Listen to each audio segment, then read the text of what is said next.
ප්‍රේමදඩයම කතාවේ මේ ඇති වී තිබෙන තත්ත්වය ගැන ඇත්තටම අපිට දෙපැත්තකට බෙදලා කතා කරන්න පුළුවන්. ඇත්තටම වික්‍රම් පව් කියලාත් අපිට හිතෙනවා. ඒ වගේම තව ටිකක් හිතලා බලනකොට එක පාරටම කියන්න බැරි තැනකුත් තියෙනවා වික්‍රම් පව් නෑ කියලා. වික්‍රම්ගේ වැරද්ද සහ පින්කි. ඇත්තටම වික්‍රම් මුලින් ආදරය කළේ පින්කිට. හැබැයි Taman ආදරය කරන කෙනෙක් ඉඳන්දිම අනන්ත එක්ක සම්බන්ධයක් ඇති කරගන්න පෙළඹීම හරහා වික්‍රම් මෙතනදී ලොකු වැරද්දක් කළා. ඒ නිසා ඔහු මේ වෙලාවේ අනන්තගෙන් ලැබෙන රවටා ගැනීමකට ලක්වීම ඔහු විසින්ම ඇති කරගත් දෙයක් විදිහට දකින්න පුළුවන්. අනන්තගේ සැලසුම සහ පරිගැනීම. අනන්ත මේ පවුල තුළට එන්න තීරණය කළේ නිකම්ම නෙමෙයි.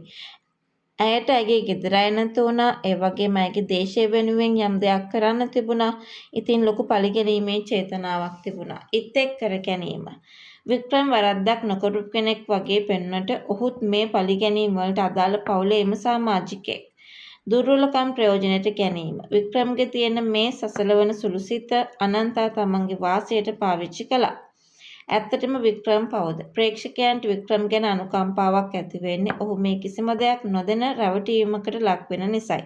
හැබැයි මම පෙන්වා දෙන පරිදි තමන්ගේ සහකාරියට වැරද්දක් කළා වගේම ඇත්තටම කියනවා නම් තමන්ගේ කට්ටියත් එක්ක එකතු වෙලා අනන්තගේ පවුලේ අයට වැරදි කරන්නත් අනිවාර්යෙන්ම මේ මිනිස්සයත් සම්බන්ධ වෙලා ඉන්නම ඕනේ.